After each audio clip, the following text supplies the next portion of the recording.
El origen de la Inquisición en América tiene dos puntos de vista. El primero, que la Inquisición en este continente fue instituida mucho antes de que se establecieran sus tribunales, pues llegó con los primeros misioneros quienes tenían el título de inquisidores. En efecto, en el segundo viaje de Colón, en 1493, le acompañaba aproximadamente 1500 hombres, entre ellos nobles, agricultores, obreros, artesanos y misioneros. Estos últimos llevaban consigo la Inquisición ordinaria, que venía personalizada en el Benedicto de Montserrat, padre Bernat Boil. En 1519, Adriano de Utrecht nombró los primeros inquisidores apostólicos. Pero de hecho, el Tribunal de la Inquisición solo vino a establecerse en México, como en el resto de América, cuando así lo dispuso Felipe II por su cédula de 25 de enero de 1569. Las similitudes y diferencias existentes dependen esencialmente del núcleo humano al que se refiere cada tribunal.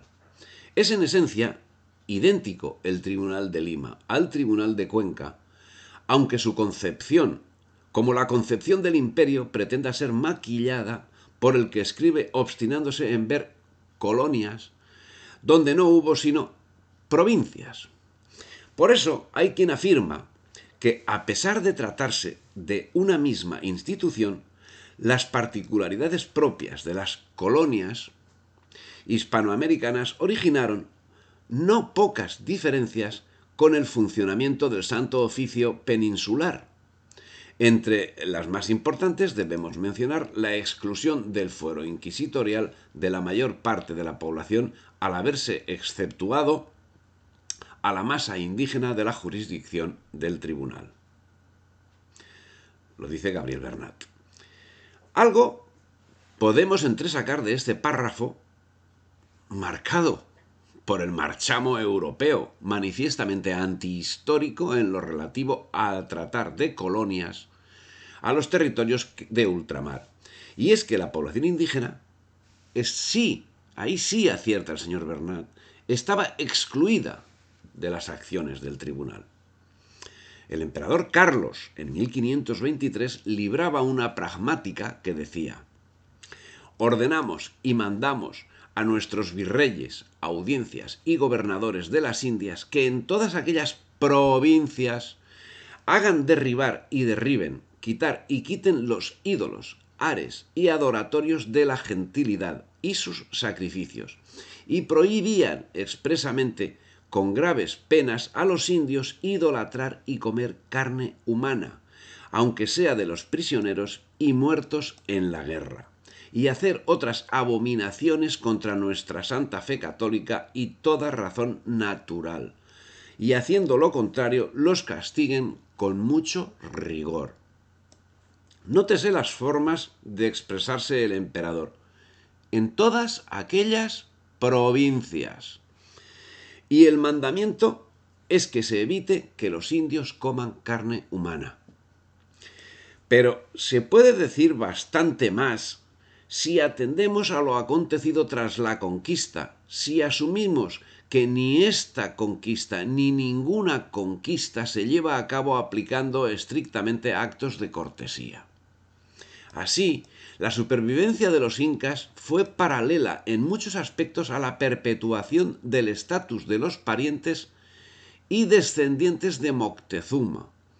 Aunque carezcan de la influencia política de la preconquista, su relevancia social y económica local se vio reafirmada con la concesión de títulos y honores de la corona española.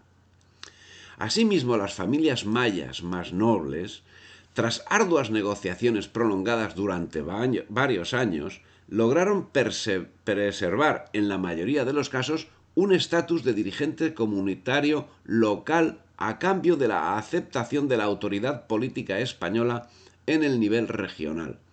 El gobernador español de Yucatán se convirtió en el Alachuinic, dirigente provincial, pero los nobles de dinastías como la de los Cocom, los Pech y los Chiu siguieron siendo Balabob, o sea, dirigentes locales o gobernadores de la ciudad durante los 3 siglos siguientes.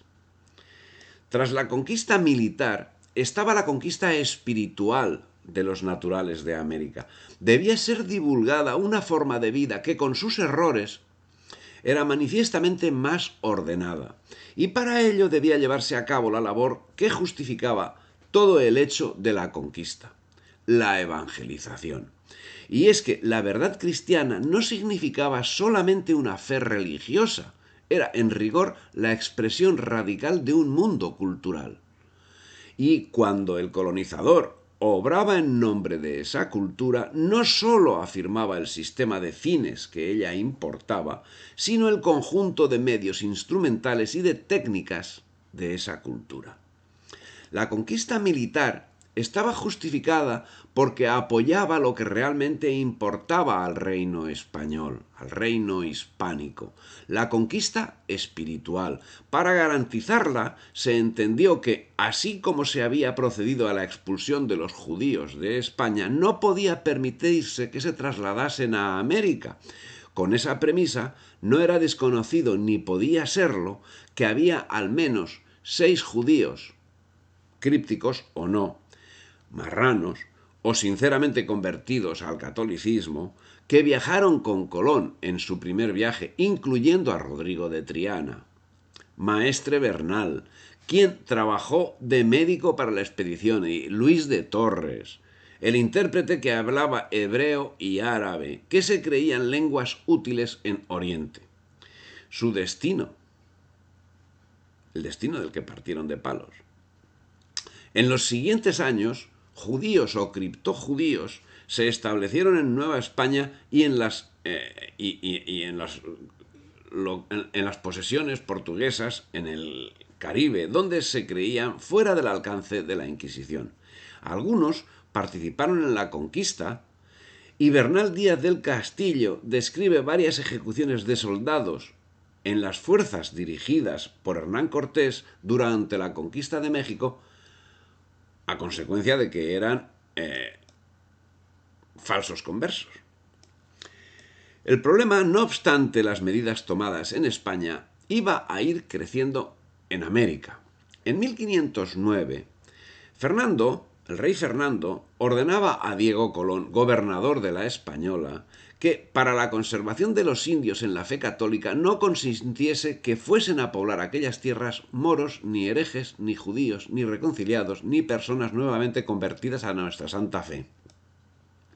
En años sucesivos insistió la corona en disposiciones semejantes, de modo que entre los requisitos para obtener la autorización para pasar a las Indias se encontraba la prueba de ser cristiano viejo. Análogamente, en la prohibición a los extranjeros de pasar al Nuevo Mundo, entre otras razones, pesaba también el hecho de evitar la contaminación de las nuevas herejías protestantes. Pero, si bien la orden de Carlos I era la que se estrenaba en estos asuntos, no era del todo original, ya que en 1505 la reina Isabel la Católica, en la instrucción a los comendadores, dice: no consentiréis ni daréis lugar que allá vayan moros y judíos, ni herejes, ni reconciliados, ni personas nuevamente convertidas a nuestra santa fe, solo si fueren esclavos y hayan nacido en poder de cristianos nuestros súbditos naturales. En vida de los reyes católicos, así, no se hizo necesaria la instauración de la Inquisición en América, como tampoco se hizo necesaria durante el reinado de Carlos I. La situación del reinado de Felipe II, con la proliferación del protestantismo en Europa, es la que finalmente forzó la creación de los 3 tribunales americanos, porque una de las razones por las que la corona establece la Inquisición en América era el peligro de penetración ideológica de judíos y musulmanes llegados a las Indias, así como también las ideas protestantes. A pesar de las medidas tendentes a evitar la marcha de judíos y herejes a América, aparentemente fueron muchos los judíos que lograron viajar, ya que en 1508 se le pide al comendador Nicolás de Obando que expulse a los judíos de la Española. De manera que, a pesar de las prohibiciones y del riguroso control que se ejercía, muchos judíos y marranos llegaron a las nuevas colonias americanas para empezar una nueva vida. El hecho es que la política con respecto a ellos fue ambigua, pues mientras la reina Isabel les prohibía viajar a las Indias, a su vez el rey Fernando realizó contratos comerciales y financieros con los conversos y les otorgó las licencias oportunas para establecerse en las Indias. Y es que, aunque Castilla intentaba impedir el acceso de judaizantes a América, Portugal no hacía lo propio. Así, el primer sitio de llegada de los sefarditas al Nuevo Mundo fue Brasil, ya que la corona portuguesa no les prohibió establecerse allí, en la tierra de Santa Cruz, nombre que recibió el territorio. En 1534, Duarte de Coello llega con el primer grupo de colonos, entre los cuales se encontraban muchos judíos y conversos. En 1589 llega el Santo Oficio a Brasil y permanece allí hasta aproximadamente 1624. Los judíos, buscando la anhelada libertad, se esparcen y fundan comunidades en las posesiones inglesas, francesas y holandesas de las Antillas y las Guayanas y en Norteamérica. De esta manera, aparecen colonias judías en Curazao, Jamaica y Cayena, en Santo Domingo, Martinica y Guadalupe. También se encuentran en Nueva York, para que en St. Thomas, en Haití, en St. Kitts. Todo eso, lógicamente, fue haciéndose con el curso del tiempo. Aunque tampoco puede afirmarse que fuese Portugal el único que posibilitaba el poblamiento de América por parte de los judíos, ya que a México llegaron los primeros sefarditas con Hernán Cortés en 1529. Uno de los personajes más conocidos de la época fue Treviño de Sobremonte. Su escrito de defensa ante la Inquisición fue muy conocido en aquel entonces. Para fines del siglo XVII, Gutiérrez de Ulloa afirmaba que los contrabandistas de la región del Río de la Plata eran judíos conversos e incluso practicantes. Posteriormente, las organizaciones judías se van extendiendo por todo el territorio. Así, en 1693 se establece el primer asentamiento de judíos organizados en Venezuela, que fue conocido con el nombre de Santa Irmandade. Atendiendo esta emigración, que escapaba al control de la corona, a principios de 1519, la corona y el inquisidor general, Adriano de Utrecht, nombraron 2 inquisidores apostólicos, es decir, no adscritos a la Inquisición española, sino apostólicos, que estaban vinculados a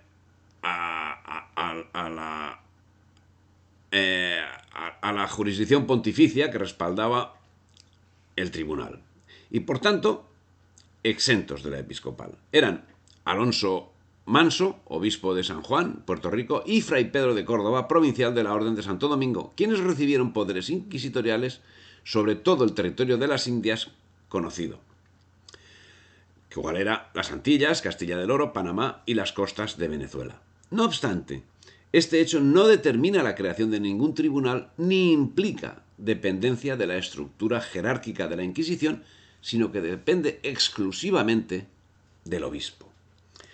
Son esas las funciones que serían asumidas cuando en 1532 Fray Juan de Zumárraga se hizo cargo del Obispado de México y a la vez recibió el título de Inquisidor Apostólico.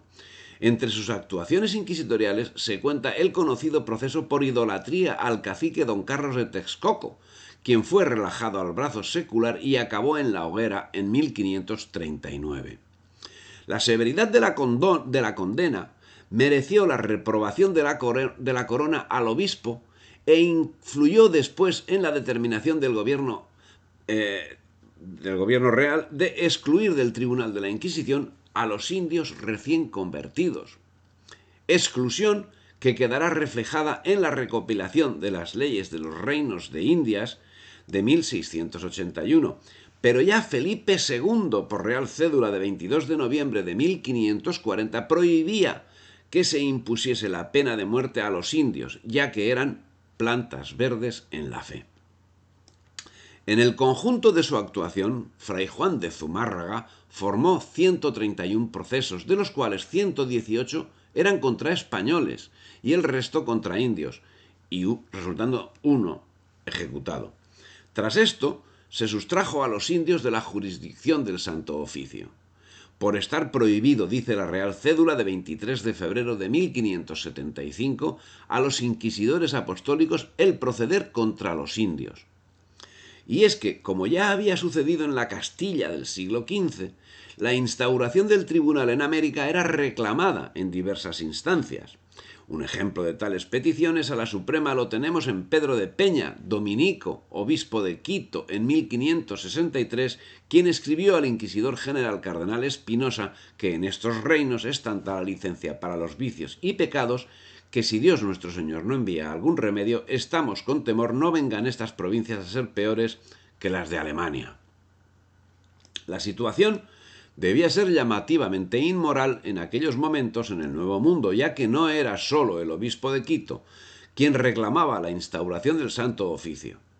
Otros prelados y hombres de la Iglesia reclamaban lo mismo a lo largo de los años. Así, décadas antes, en 1516, 5 años después de la elección de los 3 primeros obispados antillanos, otorgada por Julio II en agosto de 1511, solicitaba Bartolomé de las Casas en su Memorial de Remedios para las Indias al cardenal Cisneros lo siguiente: y asimismo suplico a vuestra reverendísima señoría que mande enviar a aquellas islas de Indias la Santa Inquisición, de la cual creo yo que hay muy gran necesidad, porque donde nuevamente se ha de plantar la fe, como en aquellas tierras, no haya quizá quien siembre alguna pésima cizaña de herejía.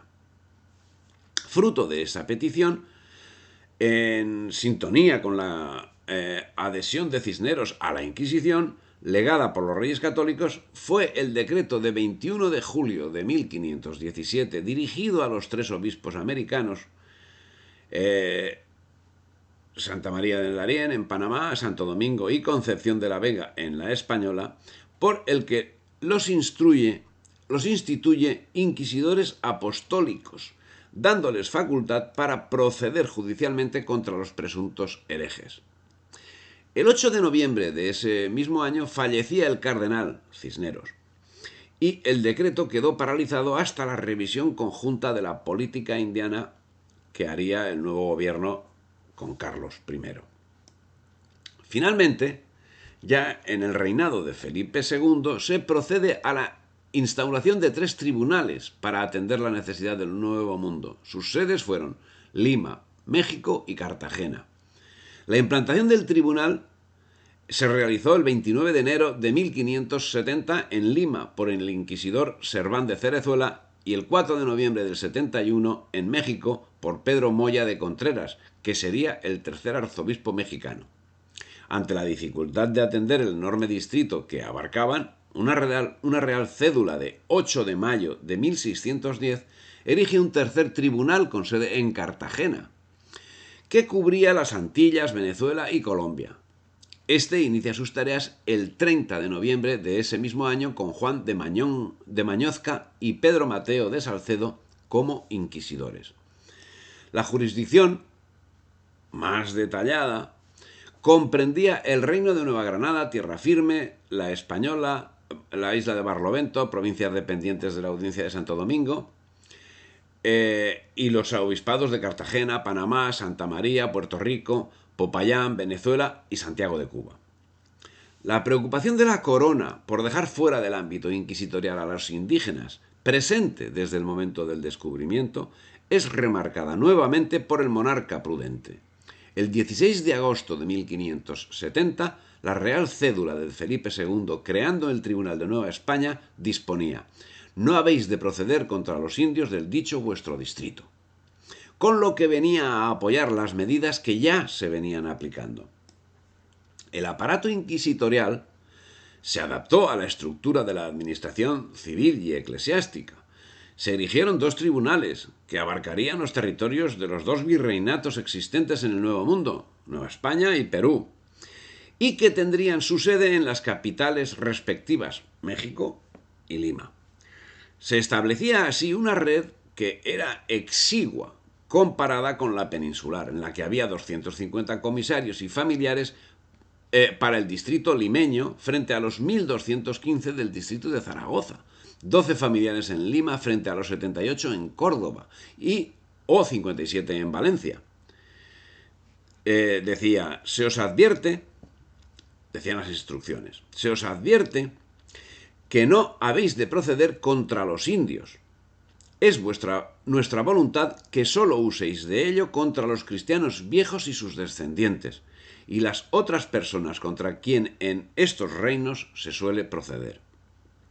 Parece que, efectivamente, el número de familiares en América fue exiguo, ya que los registros estadísticos de la Inquisición del periodo comprendido entre 1571 y 1646 únicamente enumeran 314 familiares en toda América.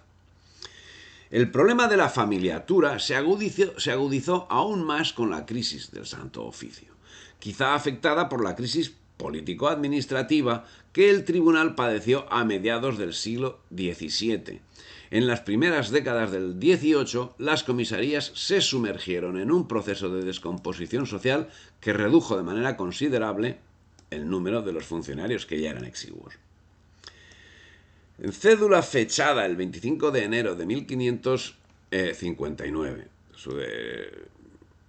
sucedía...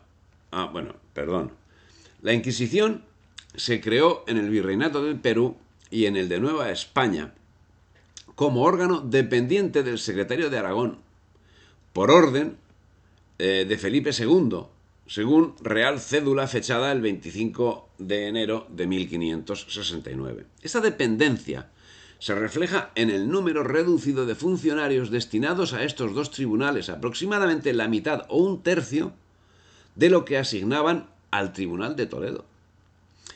El 28 de enero de 1569 se instaura el Tribunal de la Inquisición en Lima, siendo nombrado inquisidor Serván de Cerezuela, que debió nombrar 12 familiares para Lima, 4 en las ciudades cabeza de obispado y 1 en cada pueblo de españoles.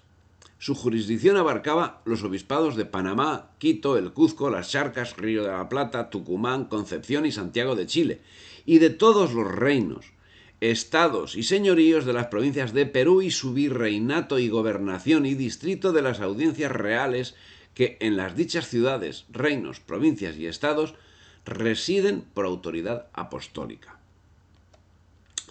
Los territorios administrados, como queda expresado, eran sencillamente inmensos. Por ejemplo, en México, el territorio sometido a la jurisdicción de la Nueva Inquisición abarcaba no solo la Nueva España, sino también la Nueva Galicia, al norte abierto de par en par con su avanzada del Nuevo México, a Guatemala, al actual Salvador, Honduras, Nicaragua y las Filipinas, al otro lado del mundo. En total casi 3 millones de kilómetros cuadrados, mientras que en España 16 tribunales ejercían su autoridad sobre un territorio de poco más de 500.000 kilómetros, en el que se veía gigantesco el distrito de Valladolid con sus 89.873 kilómetros. Hasta la desaparición del Tribunal Novohispano del siglo XIX, sus inquisidores tuvieron que actuar como tales también en una impresionante extensión de territorios de Asia y América, que estaban teóricamente sometidos a su autoridad. La penetración en el nivel local de las estructuras inquisitoriales en la Nueva España debía operar en función de una extensa red de comisarías con la capacidad de definir unidades de vigilancia moral, social e ideológica de la cotidianeidad. En el Arzobispado de México y en los obispados de Yucatán, Tlaxcala, Nueva Galicia, Michoacán, Antequera, Filipinas y Guatemala, desde finales del siglo XVI y en el transcurso del XVII se configuró la primera forma de organización de las comisarías de distrito, con cabecera en la capital de sus respectivos obispados. La enorme extensión geográfica de los territorios jurisdiccionales fue sin duda la causa que en las décadas siguientes estimuló su desgajamiento en espacios menos amplios. A excepción de las comisarías de Otumba y Chapempa, Minas de San Luis y Minas de Topía a finales del siglo XVI, el modelo de comisaría establecido privilegió la importancia de los puertos y de las sedes diocesanas, según se manifestaba en las instrucciones emanadas de la propia institución. La comisaría configuró este espacio local de control y de vigilancia necesarios para el funcionamiento del tribunal y la red de comisarías, como generadora de los materiales necesarios para iniciar las causas y los procesos, abarcó la totalidad del territorio.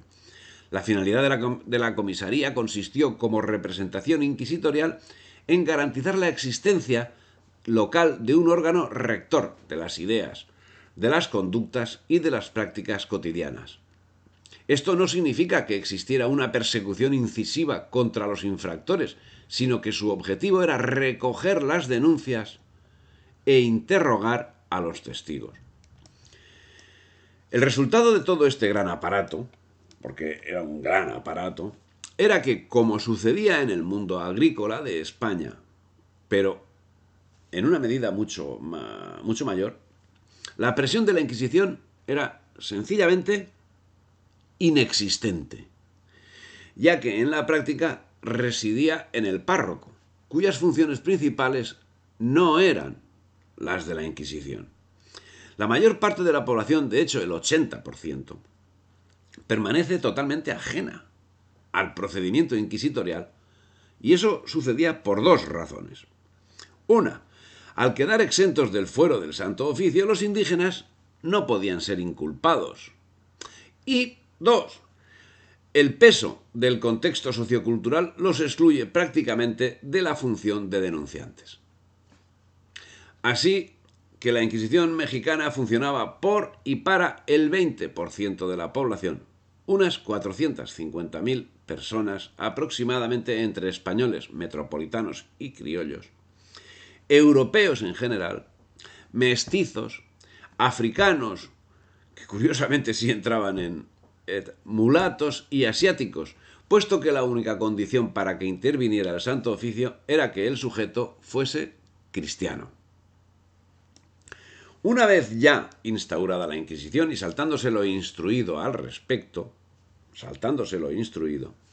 el Tribunal de la Inquisición en el siglo XVII juzgó a algunos casos de indígenas. Así, en 1625, en Chiautla, en la región de Villa Alta de Oaxaca, Fray Fernando de Porras, agustino, comisario del Santo Oficio, juzgó y condenó a un indio zapoteca por el uso de alucinógenos.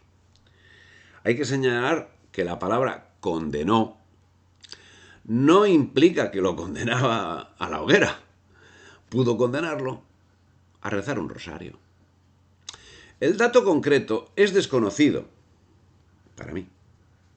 No obstante, debemos ser conscientes que durante los siglos XVII y XVIII, entre los tribunales de México, Cartagena y Lima, se sustanciaron 3.145 casos, la mayoría por bigamia, seguido de blasfemias, siendo que el procesamiento de indios conforme a lo estipulado brilla por su ausencia. Y debemos considerar que de características similares era tanto el Tribunal de Cartagena como el de Lima, y que, al tanto al dato, duró el Santo Oficio en toda la extensión del Virreinato del Perú, como en toda la extensión del Virreinato de Nueva España, etc., 243 años. En ellos fueron castigados, a lo sumo, 500 personas, desde las quemadas hasta las reconciliadas, a un porcentaje de 2 por año. Pero, como la Ilustración tiene otras varas de medir que las que se calibran con los datos históricos, a finales del siglo XIX, dicen, Antonio Carrión, protestante, publicó en México una galería de indios célebres. En esa galería, entre otros indios reales, se inventó, el amigo Carrión, la existencia de un indio dominico, Fray Martín Durán, quemado por el Santo Oficio por herejía. Don José María Vigil, a la sazón director de la Biblioteca Nacional, consultó del caso con el sabio Joaquín García y Cazbalceta, y este, en una carta, desvaneció el mito y con pura prudencia llegó a la conclusión de que el intento del falsario era hacer existir en el siglo XVI novohispano un indio preluterano.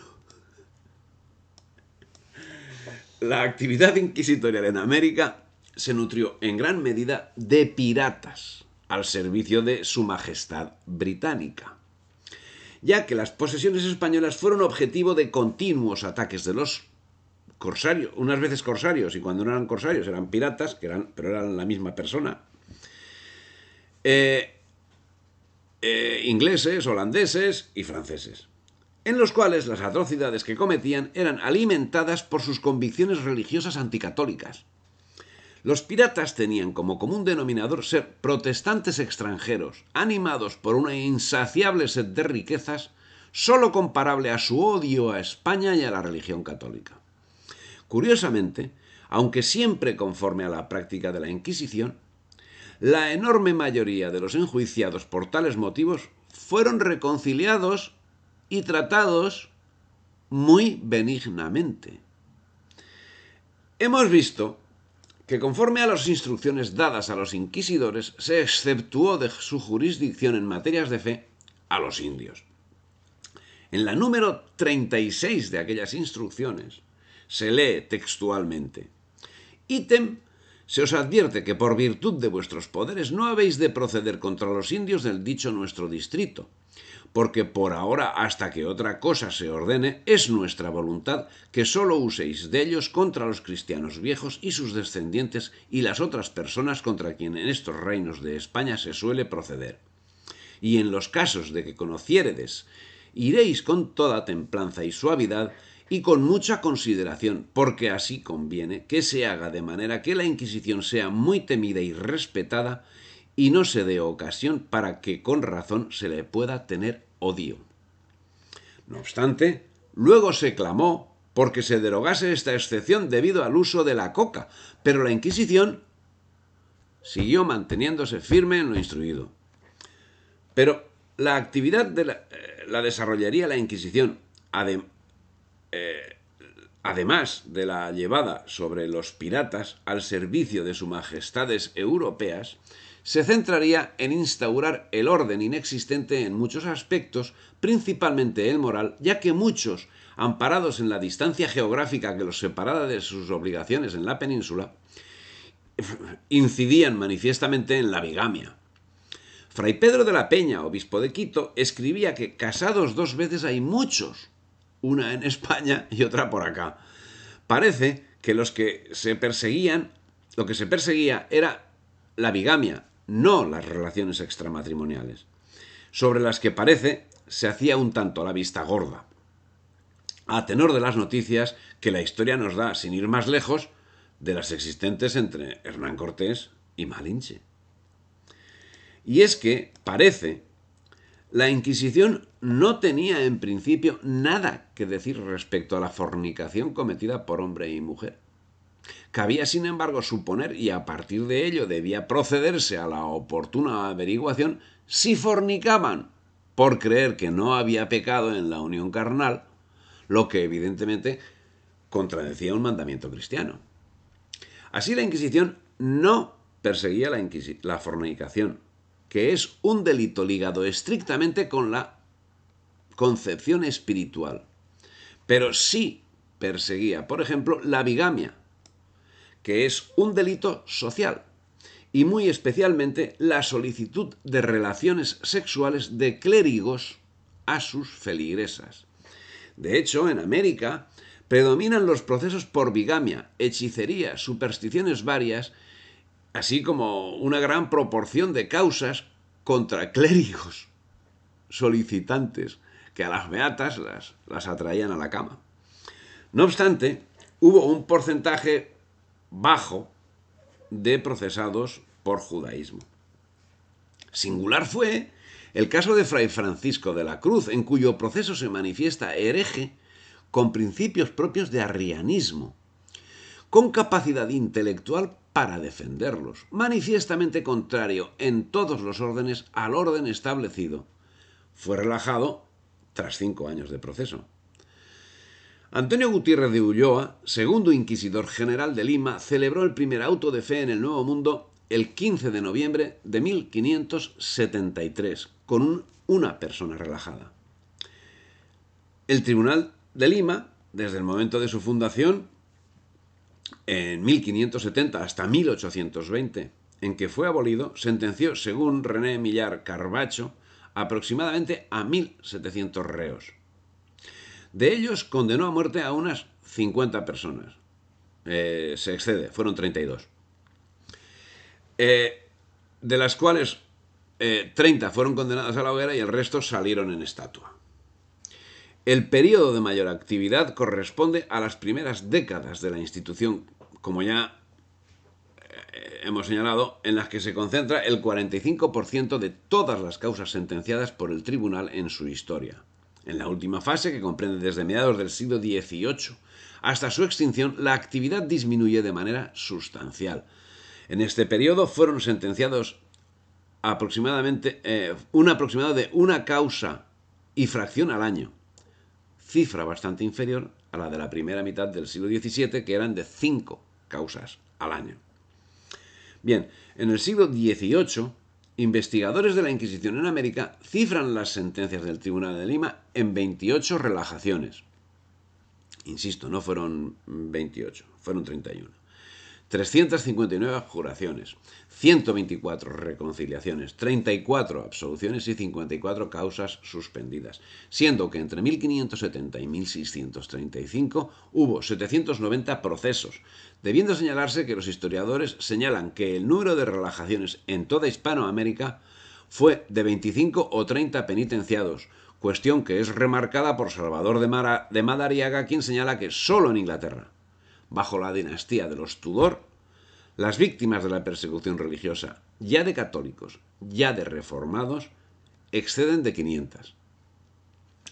En 1611 se creaba tribunal propio en Cartagena de Indias. El nuevo reino de Granada, durante 40 años, entre 1570 y 1610, estuvo bajo la jurisdicción del Tribunal de la Inquisición de Lima. En estos años, los comisarios neogranadinos remitieron a ese tribunal 44 casos, todos de hombres, en su mayoría blancos, algunos pocos mestizos y ningún negro o mulato. Resumiendo, en cifras observamos que, lamentablemente, la propaganda antiinquisitorial y antiespañola, si es porque es sobre todo antiespañola, ha hecho estragos en las mentes españolas y extranjeras, ya que los datos nos indican que en América, durante los 2 siglos y medio de actividad inquisitorial, se dictó aproximadamente un centenar de condenas al brazo secular, entre los 3 tribunales, a diferencia de los 600 condenados en España, número que para la época y para todo el tiempo que se está considerando es, ¿cómo lo llamamos? Bajo, ridículo. Ya que los tribunales civiles, por ejemplo, que se ocuparon de cazar brujas en Alemania, Francia o Inglaterra durante los siglos XVII y mitad del XVIII, quemaron casi 70.000 brujas. Y en una población pequeña como la de Liechtenstein, se llevaron por delante al 20% de la población, lo que ocasionó una serie de conflictos pospuestos que han durado hasta el siglo XX.